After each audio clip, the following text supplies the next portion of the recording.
U.S. Secretary of Defense Pete Hegseth defended the bombing of Iranian nuclear facilities, calling it a resounding success, and accusing the media of undermining its success.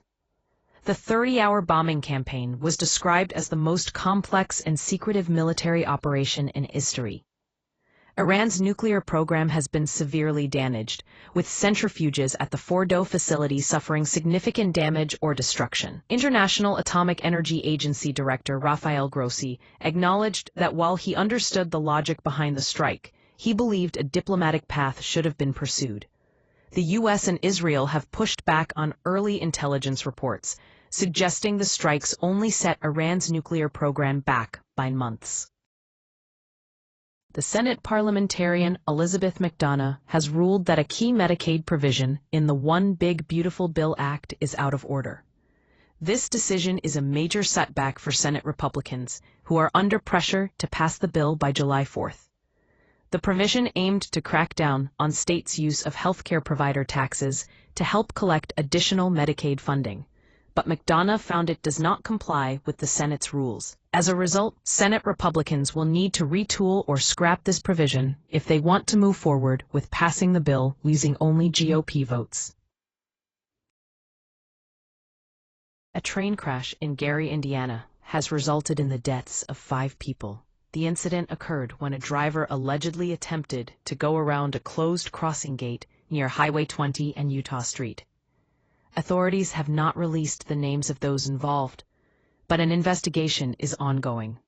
The South Shore service was temporarily suspended due to the crash.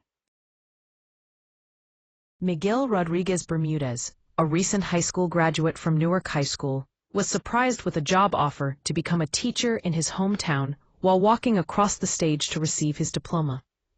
The unexpected offer was made by the school district, and Bermudez accepted the position on the spot. This heartwarming moment has gone viral, showcasing the excitement and opportunities available for young graduates.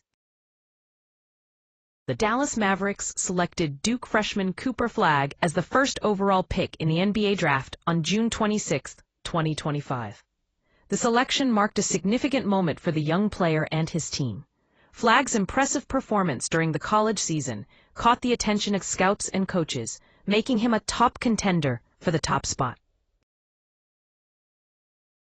Swarms of aggressive Africanized honeybees have been found in 13 states across the U.S., primarily in the South.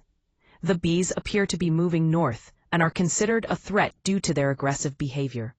The spread of these bees has raised concerns among beekeepers and residents in affected areas.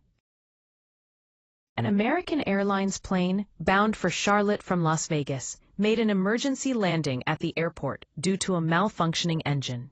The incident occurred on June 25, 2025. Details of the engine problem are not specified in the article.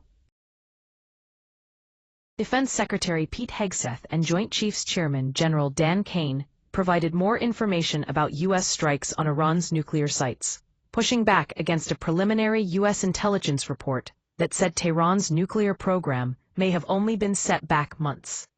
The press conference came as President Trump and Hegseth doubled down on their assessment the sites had been totally obliterated. Hegseth continued to criticize the leak of the report and the news media's coverage of it, while Kane focused on the details of how the U.S. strikes unfolded, including how the weapons were built and tested. The Pentagon is setting up 2 more military buffer zones along the southwestern U.S. border with Mexico, increasing the number of national defense areas to 4. The new zones will be established in western Arizona and a 250-mile stretch of the Texas border near the Rio Grande River. U.S. military personnel can temporarily detain undocumented migrants for trespassing on what are now considered extensions of U.S. military bases. A federal judge previously dismissed trespassing charges against 98 people arrested in one of the national defense areas in New Mexico, citing a lack of evidence that they knew they were entering a restricted zone.